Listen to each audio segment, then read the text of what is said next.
Hello, hello, and welcome to Cabo San Lucas. Actually, we're in San Jose del Cabo today. My husband and I are here on retreat, and this is SATYA Live. And every Sunday, we come together to do a spiritual deep dive, to share some spiritual principles and practices that I know will help you on your journey. Wherever you're headed, whatever you're doing, I think that the things I have to share today will be extremely helpful and supportive of you, me, all of us, as we become more centered and more mindful about our life and ourselves and how we manage our energy and our thoughts and our emotions. So welcome. I'm so glad that you're here. And today we're celebrating this beautiful weather. I don't know if you can see, but it's kind of lights behind me, but there is an ocean back there. And we're all about inspiring minds, healing hearts, transforming lives, and evolving consciousness. And that's what we've been doing down here in San Jose del Cabo with a group of our minister friends. And we've been connecting, going deep, having some fun. And I hope wherever you are and whatever you're doing, I hope you're enjoying yourself too.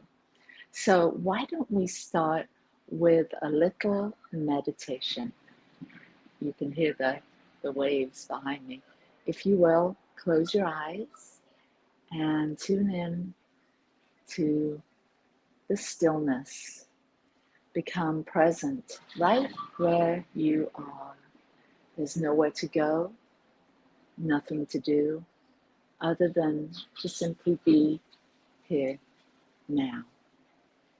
Deep breath in, breath out, breath in, breath out. And as you relax your body and become still and centered, take another breath and relax just a little bit more. Grounding and going deep. And just paying attention to the inside as well as the outside. And just notice that subtle switch when you're focusing your awareness on the inside and when you're focusing your attention on the outside. And allow everything to be just right. Allow it to be just as it is.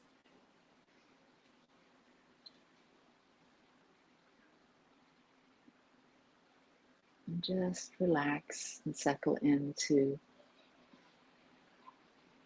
the depth and the breadth and the width of this moment, the now moment.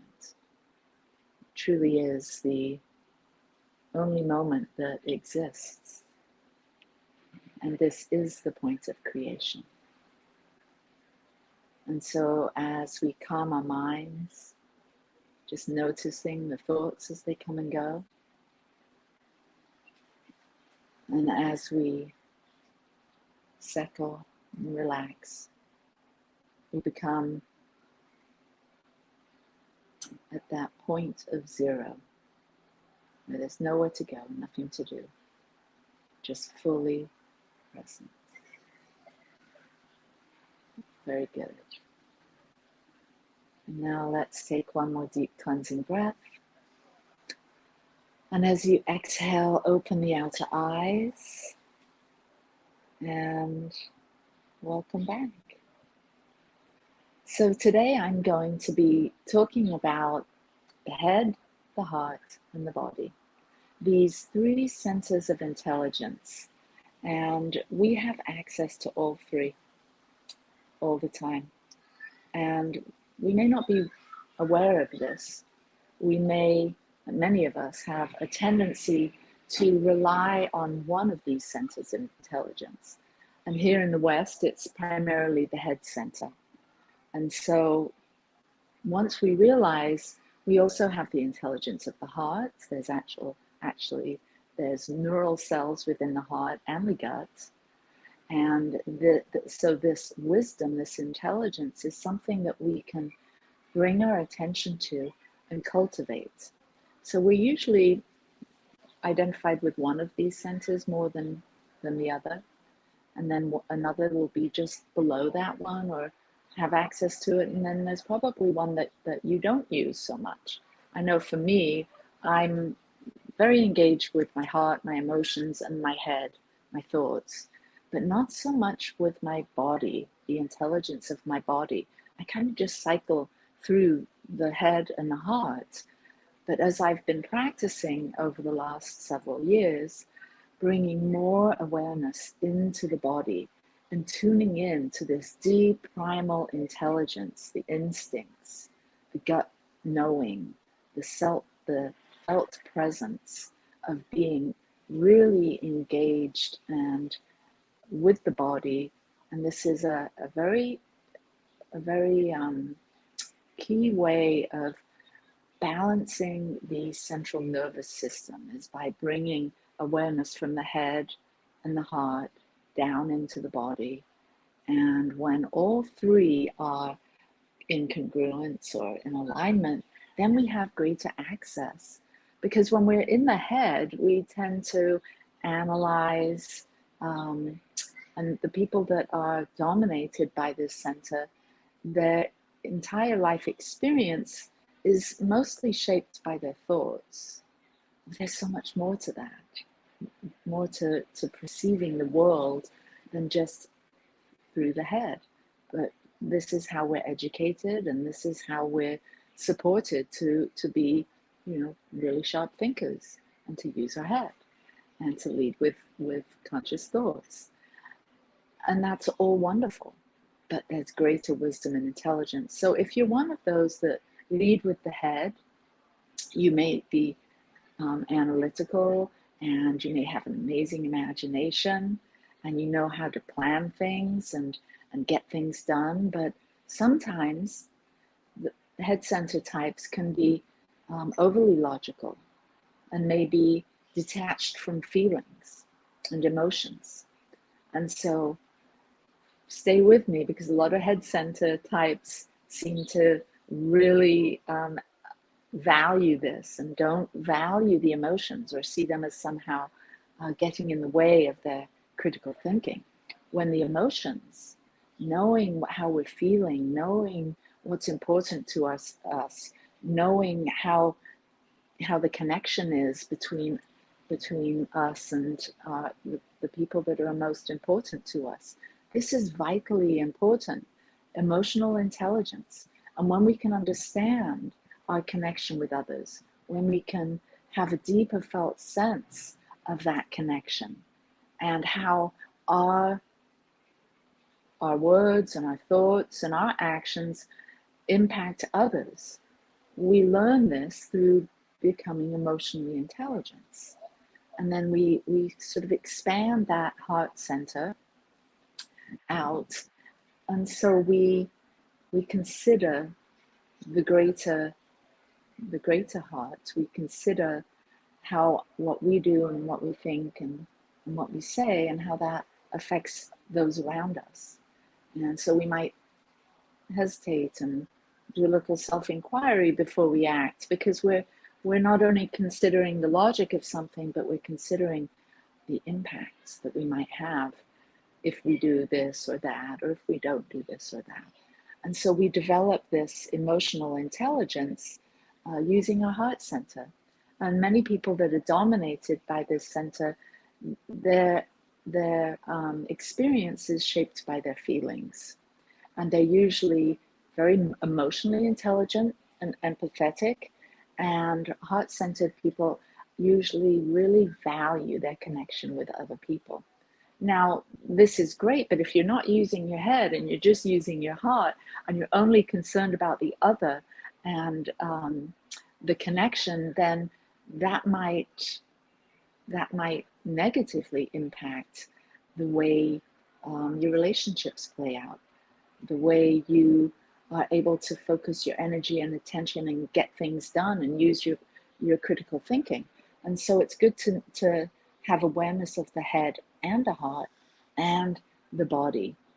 And so for those that are connected or primarily focused through the heart center, they can get overly focused on image, and they can really get fearful of rejection or abandonment or upsetting someone, or with the idea that somebody doesn't like them. So they tend to feel the full depth of those emotions, and that doesn't always serve. Sometimes, but not all the time. And then as we drop down into body center, the body center folk are the ones that experience life through their senses. Many people are dominated by this center, and they are all of their experiences are shaped by their sensations. They're usually committed and responsible and value truth and honor, but they can be judgmental and inflexible. So we get to deep dive into these three centers today to see how we can possibly, if sorry, there's a plane flying over, possibly if you have access to two of them, let's say you're really good at the emotions in the body, really have a good sense and instinct about how you're feeling, how the others are feeling, if you're in a good place, if you're feeling connected, you might have real access or awareness about your energy and how much to exert, how much to hold on to, but you don't really rely or lean on your head center, your intelligence, your wisdom, then you're missing out.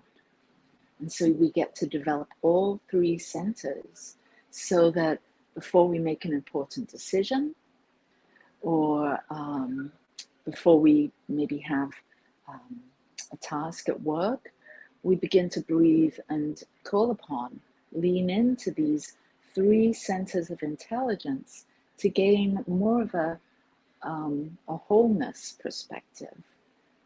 Start to consider with all of these centers of intelligence what we might want to do, or how we might want to do it, or how we may better connect with the work that we're doing, or the people we're engaged with, or the plans that we have coming up. So I'd like to maybe do a little experience, a little activation, so you can get an idea, and you can do this for yourself. You can take 5-10 minutes every morning and just guide yourself through these three centers so that you can activate them and have them all on board, so that as you're moving through the world, as you're interacting, as you're going about your work, as you're traveling, whatever it is, you can start to make better informed decisions based on these qualities that you have within you, that some might be dormant. And so we're going to activate them right now. So if you will, close your eyes and let's take a deep breath. And as you breathe in, imagine as the breath comes in, it comes in through your head and up and round, kind of like a wave.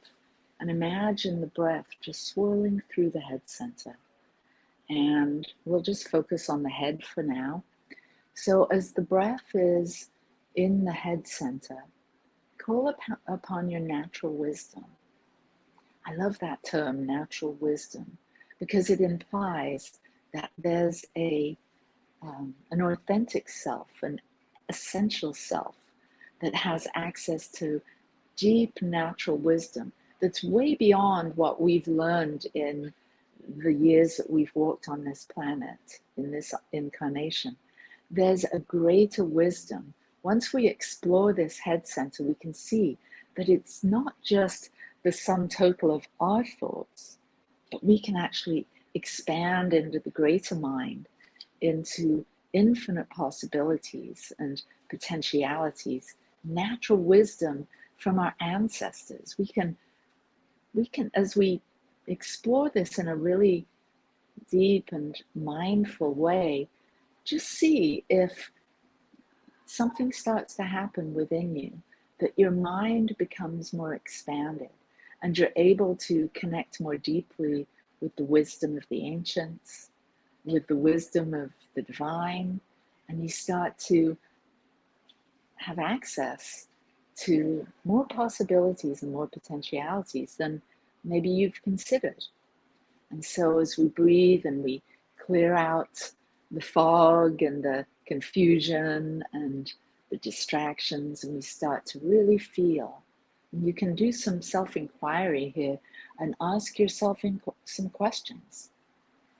Like, what am I thinking right now? What can I focus on that is truly important to me? What wisdom is just below the surface that if I'm relaxed and centered and focused enough, I can attract into my field and gain access to this deeper intuition of the mind that allows us to know things without knowing why. We just know something. This is what intuition is. Something occurs to us. We don't really know where it came from, but we absolutely know that it's true. And so expand into that deeper awareness. Very good. And now I want you to drop down into your heart and feel the swirl of energy that accompanies your breath as you breathe into the heart center. And as you breathe into the heart center, the feeling of compassion, acceptance, loving kindness expands. And we begin to feel connected with all human beings. In the head, we're connected to the one mind. In the heart, we're connected to the one heart, the one flow of love that we are, all of us. We're all this constant flow of divine love that is available to us when we turn in that direction. And it really does take us turning our attention in the direction, like almost like seeing through rose-colored glasses. We turn our attention to see through the lens of love, and we become love's presence. And so as we call upon our natural empathy and understanding and compassion and loving kindness, we begin to access wisdom that comes from a deep sense of connection with all beings. And we all share, we all can tune into this higher vibration, this higher frequency of love. I've been watching the pelicans as they've been flying along the shoreline here in Baja, and they all seem to fly in unison. They all seem to veer off at the same time and dive down at the same time. They're tuned in to a greater sense of connection with one another. And I believe that we can do this through the mind and through the heart and through our sense presence, our felt sense perception with feeling one with all physical life. And so let's move on down to the belly center for a moment and feel that swirl of energy moving through the belly center and activating and igniting this body intelligence, the gut intelligence, that deep primal instinct that we have as mammals. We know how to be a mammal. We know how to bond. We know how to procreate. We know how to nourish ourselves. And this is all from this gut center. Our body knows how to be. And sometimes we shut this intelligence down, or we never activate it to the capacity that it can be. And so we don't have that amazing wisdom that the instincts and this ability to manage our energy and to become present, truly present with whatever we're doing, with whomever we're with. And this is all about aligning these three senses of intelligence and calling upon all of these qualities: our natural wisdom, our visioning, our focus of attention and intention, and our thoughtfulness. And then our heart, we call upon our empathy, our understanding, our compassion, and our loving kindness. And then in the belly, we call upon our ability to become grounded and present and really see each other and really be in touch with our energy, move our energy, soothe ourselves when we need to. We can go within with our inner eye and do some clearing and healing based on noticing where there's energy blocks within our body. We can call upon this wisdom. We can call upon our energy to heal ourselves just by our intention and our attention. And so as we start to get in touch with our natural energy, we develop a deeper sense of discernment. We know where to go. We know what to say yes to, what to say no to. We know how to organize our energy. We know when to be big energy, when to be smaller energy, when to be flowing energy, when to be more active energy. And we get a deeper sense that it's all working together. We get to bring ourselves into this central alignment. So we can say, in essence, my mind is clear and focused on what is truly important to me. My heart is open and loving and accepting of what is before me. And my body is strong and grounded and responds with right action. We have the ability to practice this level of mindfulness and bring to our life a more rounded, well thought, well felt through, more energetically appropriate way of being, way of interacting with everything and everyone around us. And so I hope this has been helpful for you. I know it has for me. I can always get a little triggered when I'm traveling and out of my normal surroundings and my elements.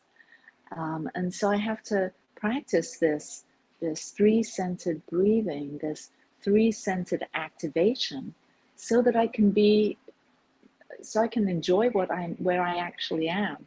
Because if I'm always in this state of things aren't quite right, I don't have all the things that I'm used to having, or the food isn't exactly the way that I prefer it, or whatever my ego mind and ego heart and ego body intelligence wants to say, it does. It can complain a little bit and sort of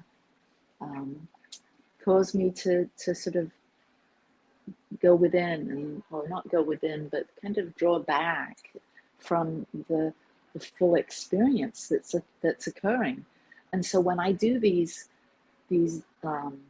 practices, it helps me to activate these high qualities of the head: imagination, visioning, and expanded thinking, and thinking outside the box. And it gives me better access to be mentally calm, to loosen the anxiety, and it just dissolves when I can practice this mindfulness practice in the way that I've explained. It gives me a greater sense of being less anxious, less worried, more centered and focused, and more appropriate with the way I think and the way I talk and the way I interact with everyone around me. And then when I'm in my heart center, I call upon that compassion and empathy and connection, and become curious and seeking deeper connection with those around me. And then I drop into my belly, and I develop this deep sense of grounded presence. And so it's sort of this intelligence, this wisdom, this heart-centered wisdom drops down into the body, and then there's a deep sense of all is well, all is peaceful, and I feel better prepared, I feel clearer. And so I hope that that this practice for you helps you as you move through your life, as you go to work and experience all the different personalities. Maybe you can guess, is this person more of a head-centered type, or more of a heart-centered type, or more of a physical body-centered type, more aware of energy. And with each center comes a lot of wisdom, and you can explore each one to gain greater self-awareness, to awaken more fully, and to become self-realized. This way of moving through the world, the way I believe humans are designed to move, with more intelligence, emotional intelligence, and body intelligence. And so I'm so happy that I could share this little balcony spot with you today, and I'd like to share a little prayer with you before we go. So, if you will, let's close our eyes together and come into this place where we know there's only one. There's only one power, one presence, one infinite organizing intelligence that is forever flowing and moving and evolving and growing. And me and you, all of us are contained within this grand overall designing creative energy. And we are on the very leading growing edge of this evolution, of this oneness that is continuously becoming more and more of itself, expressing itself in terms of omniscience, omnipotence, and omnipresence. And so as we consider ourselves as omniscients, we open up to the divine mind. As we consider ourselves omnipotent, we gain access to the power of love that propels us, that is that very ineffable force for life and for good that is occurring in our life. And as we connect with the omnipresence, we become aware that there's only one. There's only one of us here. And we feel this interdependence, interrelatedness. And we interact with all three centers awake and alive and on board. And we feel into each and every transaction, each and every interaction, each and every conversation, each and everything that we experience in our world. We bring all of us to meet it. We bring all of it center stage and connect heart to heart, mind to mind, body to body. And in this way, we are blessed. We are working together. We're cooperating. We're manifesting. We're becoming more and never less. We're healing. We're becoming more joyful. And for this, we are blessed. I am blessed. So glad you're here today. And if you'd love to connect with me tomorrow, I'm going to be interviewing Linda Frazee on Growing Edge Live. And if you want to support this ministry, if you want to give wings to what we're doing here, you can support us by going to PayPal or Venmo, Satya Center, or our website, satyalive.org. Peace and blessings to you here from Cabo, and I'll see you next week. Bye.